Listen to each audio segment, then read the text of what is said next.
Welcome to AirFix BAe Hawk 100/148 scale. Part 1. Hi. This is FunJoy. I am really happy to share my fun model building with you. This video is very meaningful to me because this is my very first YouTube video, and this is the first AirFix model building for me. For this introduction, I chose this picture because the image exactly shows the beauty of this little bird, BAe Hawk 100.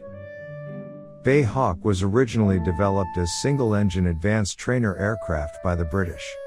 Later, evolved as a low-cost combat aircraft. This version is BAe Hawk 127, operated by Royal Australian Air Force. When I see this aircraft, I feel I'm looking at a beautiful small fish. Beautiful curves and volume.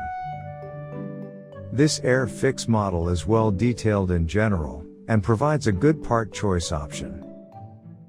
Some of the details are missing, but it challenged me to add my own details.